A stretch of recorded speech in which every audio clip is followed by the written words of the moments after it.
So we were talking about Greece. We're on chapter 7, and we're talking going way back in history and talking about the Minoans and the Messenians and the ancient Greece. And now we kind of centered on something that happened a long time, dated calendar from 776 BC. And that was the first year. We talked about the culture of the ancient Greeks and but every fourth year they would hold in honor of Zeus, their god, on Mount Olympia, where all the gods were supposed to come, their so-called gods. And they would hold a truce between warring nations, and they'd even invite their enemies. And they would actually have games, Olympic Games. And this is how the Olympics started. The Olympiad was the period between the Olympics when they train, and then they would come at that fourth year, and all of these different types of, I would say, games or competitions would happen. Here's a picture of ancient Greece. Now, that is a reenactment, I know, but that would look similar what you'd see in the Olympic Games. Well, the Roman Empire, when Rome took over, and we'll find that's in AD 394, took over, and he suspended the Olympic Games in Greece, so because Rome was in charge then. In 1896, a couple hundred years ago, they were revived. And, I'd say, well, not a couple hundred, let's see, over 100 years ago, I should say, they were revived. And this became an international event. Now we have the Olympic Games. Now, this is important because we're talking about another subject. We're going to talk about the wars. And we're going to talk about the Greco-Persian Wars first. And these were back in history, 490 to 479 BC. And so we're not talking about Alexander the Great or any, that's going to be coming up. He was like in 300 BC. So as we're going back in time, we're going all the way back to 490 BC. So these are pretty spectacular, and you'll see why. First of all, the Ionian revolt, there was the Persian ruler at that time, and we studied Persia, and that ruler was Cyrus the Great. He took over the Babylonian Empire, and he conquered Ionia, which is the Greek mainland, not Greek mainland, but the Greek of Asia Minor. So he conquered Ionia, and the Ionians and the Greeks were both enemies of Persia. Ionia could not stand that they being conquered by Persia. But now this little mainland Greek here, they were going to be taken over because basically Cyrus wanted to take them over. Well, Cyrus didn't at that time because the Ionians revolted in 499 BC, revolted against the Persians. And so the Ionians and the Greeks, which Ionians are really considered Greek now, but as they got together, they wanted to stand against the Persian Empire. Can you believe that? Darius, which you have in your Bible and in Daniel, in the chapter of Daniel. In fact, Darius the first was actually the Persian leader that threw Daniel into the lion's den, and Darius, the empire expanded, included many of the empires included. So here is the Persian Empire. So you see, it comes from the Arabian Sea. This is an ancient map, so it's kind of out of whack a little bit. But if you go clear over on this side, we're talking about Babylon. We're talking about east of Babylon, this whole area, going into Hindu Kush, into almost India here. We have Persia. We have the Assyrian. Persians conquered the Assyrians, on the Tigris-Euphrates River. They took over Palestine at that time, and Egypt. They took over Egypt. So here we have all of these people. They're slaves, actually, that they could use. Now the Persia, they basically made their, anybody they conquered had to serve in their armies. And so we have here Asia Minor. They came into Sardis and Hellespont, where Troy is, and Persia overcame them too.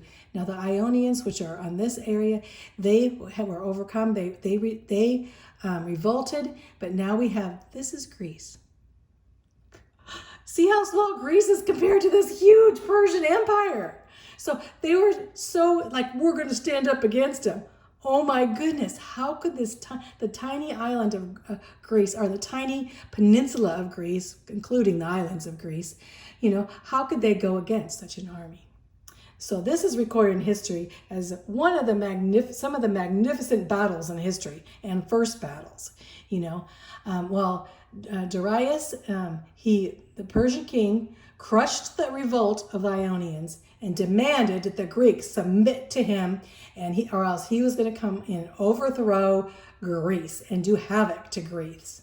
Well, the cities of Athens, small city, Eretria, and Sparta refused.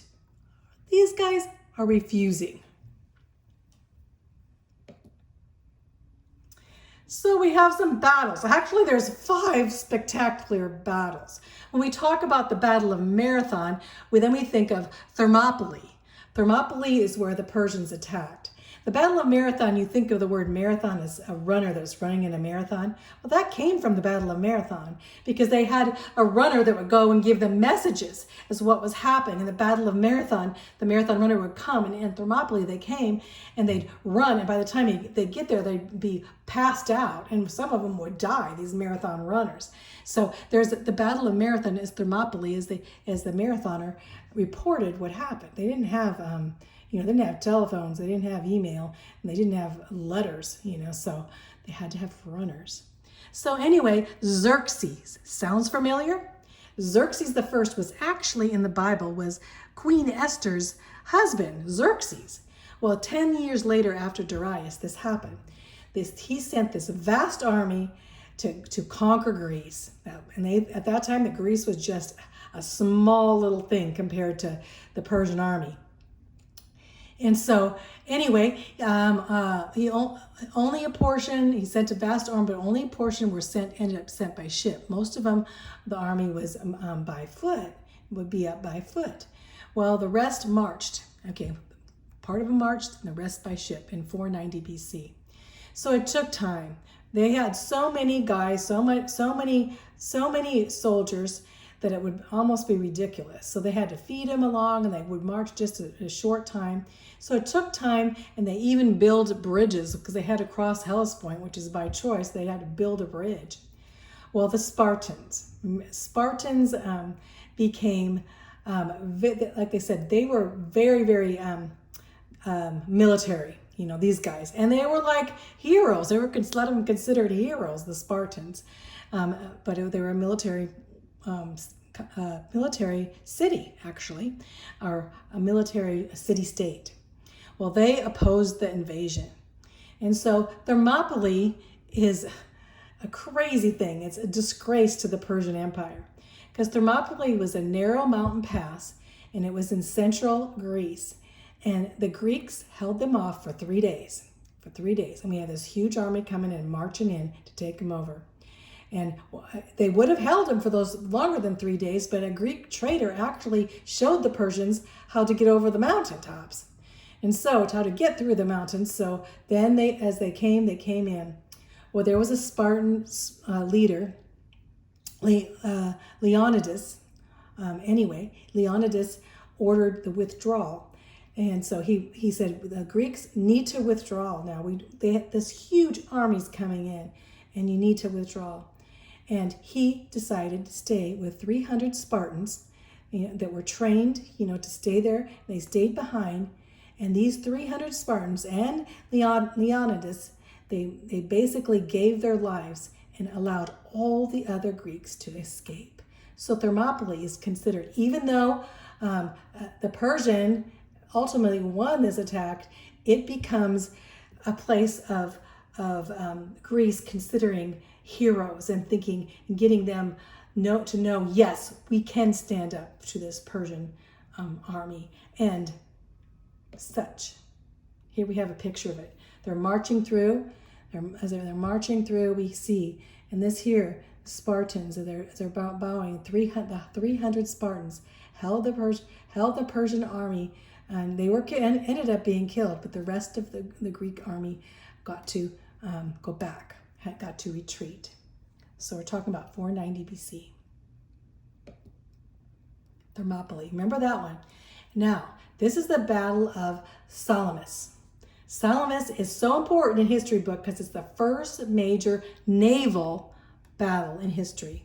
So it's a naval battle and has ships, right? It's on the seas. This was the first Battle of Salamis. Well, the Persians found that the Greeks had evacuated to the island of Salamis. And so as they evacuated after Thermopylae, Xerxes went in and burned the sacred temples and buildings of the Acropolis in Athens. So that really made Greeks upset. I mean, you can imagine even now, he went and burned down and they had all of these beautiful things, you know, and Xerxes the Persian burned these sacred temples down. Themistocles was a brilliant Athenian from Athens, Greece. He was Greek, and he tricked Xerxes into fighting a naval battle between the mainland and Salamis Island. So he leads them in, so he's leading Xerxes' army into kind of an ambush area. The Persian Xerxes watched in horror as the much smaller Greek navy sunk his ships one by one. Xerxes lost 1/3 of his ships, and the great Persia retreated. So you have again this small Greek naval army, navy, I should say, defeating an empire of the Persian Empire. So Salamis changed history because basically the Greeks thought, we can stand against this great army. So here we have a picture of here. This is a picture of Salamis, how it might have looked back then with these huge ships, Persian ships coming in and the smaller ships attacking them. Here we have the Athenians and the allies here, and Salamis and the Spartans, these little guys. And here we have the whole Persian fleet coming in 3 lines. We have the Phoenicians helping them because they were actually, some of them were slaves of them.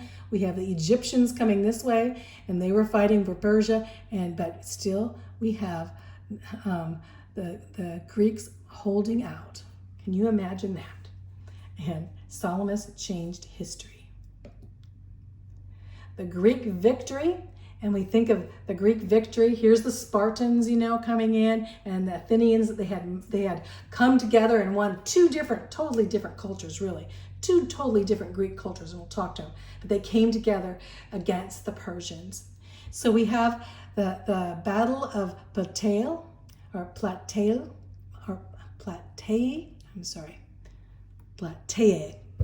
can't hardly say that right.